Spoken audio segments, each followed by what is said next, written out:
Class 12 model question 1 বুক India থেকে অনুরোধ এই বইটা থেকে, যেটা হচ্ছে মডেল 1।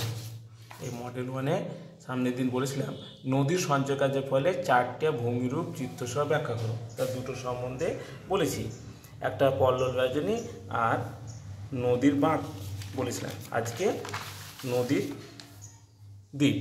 নদীর দ্বীপ বা নদীর চর জানার আগে এই নিম্ন গতিতে নদীর দ্বীপটা তৈরি হয়। প্রথম নদীর তল দেশে জমা হলে তাকে চর, তারপরে এর উপর জমা হতে হতে জলের উপরে জেগে ওঠে, তখন তাকে নদীর দ্বীপ বলা হয়। আরেকবার বলছি, নিম্ন গতিতে এই দেখো নদী কাকে বলি লিয়ানছে যে নিম্ন গতিতে তৈরি হচ্ছে, সেটা হলো নদীর দ্বীপ।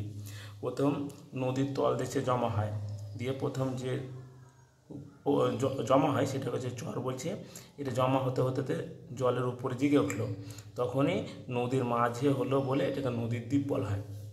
তার সংজ্ঞাটা দেখলি, নদীর নিম্ন গতিতে নদীর সাথে বয়ে আনা বালি বয়ে নিয়ে আনছে, পলি বালি এগুলো নিয়ে আনছে। নদীর বক্ষে, মানে নদীর বক্ষে বললাম নদীর তল দেশে সঞ্চয় করতে থাকলে তা নদীর চর সৃষ্টি করে। সঞ্চয় করতে থাকলে প্রথম নদীর চর সৃষ্টি করে। চর অংশে আরও পলি সঞ্চয়ের দ্বারা যখন এই চর নদীর জলের উপরে মাথা উঁচু করে, এই চর অংশে আরও জমা হতে হতে মাথা উঁচু করে জলের উপরে জেগে উঠলো, তখন তাকে মাথা উঁচু করে দাঁড়িয়ে থাকে, তখন তাকে নদীর দ্বীপ বলা হয়। পৃথিবীর বৃহত্তম নদীদ্বীপ হলো মারাজো, যেটা আমাজন নদীতে রয়েছে, আর ভারতের বৃহত্তম হচ্ছে মাজুলি ব্রহ্মপুত্র নদীতে রয়েছে। বৈশিষ্ট্য, এটি নদীর নিম্ন গতিতে স্পষ্ট দেখা যায়, যেটা নিম্ন গতিতে স্পষ্ট দেখা যাচ্ছে। নদীর বক্ষ বা নদীর গর্ভে, নদীর তল দেশে, যে নদীর তল দেশে কী হচ্ছে, নুড়ি কাকর বালি পলি দ্বারা গঠিত হচ্ছে। এগুলো 4 নাম্বার।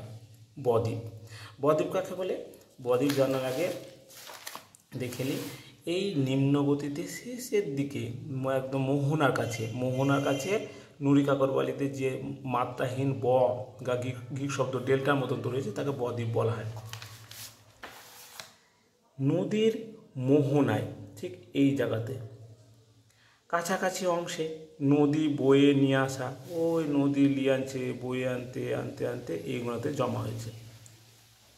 পলি বালি কাদা ইত্যাদি সঞ্চিত হয়ে মাত্রাহীন ব, এই যে মাত্রা দেওয়া নাই, এখানে এরকম করে ব লিখলে কি তার মাত্রা দিতে হয়, এখানে মাত্রা নাই, এই মাত্রা নাই কিংবা গ্রিক অক্ষর ডেল্টার মতন যে ভূমিরূপ সৃষ্টি হয় তাকে বদ্বীপ বলা হয়। গ্রিক শব্দ ডেল্টা, এই মোহনার কাছে দেখো এই, ঠিক আছে, তো বদ্বীপ বলা হয়। পৃথিবীর বৃহত্তম বদ্বীপ হলো গঙ্গা ব্রহ্মপুত্র নদী মিলিত বদ্বীপ। বৈশিষ্ট্য, মোহনার কাছে বদ্বীপ সৃষ্টি হয়। নিম্ন প্রবাহে সঞ্চিত ভূমিরূপ, ঠিক এই এখানে নিম্ন গতিতে এখানে দেখা যাচ্ছে। দেখতে মাত্রাহীন ব অক্ষরের মতন বা গ্রিক শব্দ ডেল্টার মতন হয়। বাস এই গেল বদ্বীপ সম্পর্কে, বাস আজকে এটুকু।